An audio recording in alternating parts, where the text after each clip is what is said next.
შინაგან საქმეთა სამინისტროს ცენტრალური კრიმინალური პოლიციის დეპარტამენტის და ფინანსთა სამინისტროს შემოსავლების სამსახურის საბაჟო დეპარტამენტის თანამშრომლებმა ერთობლივად ჩატარებული ოპერატიული ღონისძიებებისა და საგამოძიებო მოქმედების შედეგად საერთაშორისო ნარკოტრაფიკის მორიგი ფაქტი გამოავლინა.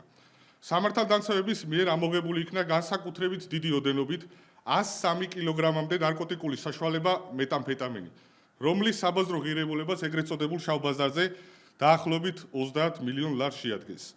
განსაკუთრებით დიდი ოდენობით ნარკოტიკული საშუალების უკანონო შეძენა შენახვისა და საქართველოში უკანონო შემოტანის ფაქტზე დაკავებულია ერთი პირი. სისხლის სამართლის საქმეზე ჩატარებული გამოძიებით დადგინდა, რომ ერთ-ერთი კომპანიის ხუთლული სატვირთო ავტომობილი, რომელიც დატვირთული იყო ყაუსტიკური სოდით, საქართველოში მეზობელი ქვეყნიდან შემოვიდა და მესამე ქვეყანაში უნდა გასულიყო. სამართალდამცავებმა ტვირთის დეტალური დათვალიერებისას ტომრებში გადანაწილებული განსაკუთრებით დიდი ოდენობით ნარკოტიკული საშუალება აღმოაჩინეს.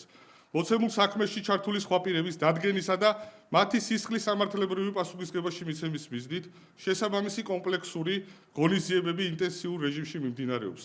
გამოძიება საქართველოს სისხლის სამართლის კოდექსის 260 და 262 მუხლებით მიმდინარეობს. შინაგან საქმეთა სამინისტროს ერთ-ერთ მთავარ პრიორიტეტად რჩება ნარკოდანაშაულის წინააღმდეგ ბრძოლა. სამართალდამცველები 24 საათიან რეჟიმში ახორციელებენ შესაბამის კომპლექსურ საპოლიციო ღონისძიებებს ნარკოდანაშაულში ჩართული პირების გამოვლენისა და მათი სისხლის სამართლებრივი პასუხისმგებაში მიცემის მიზნით.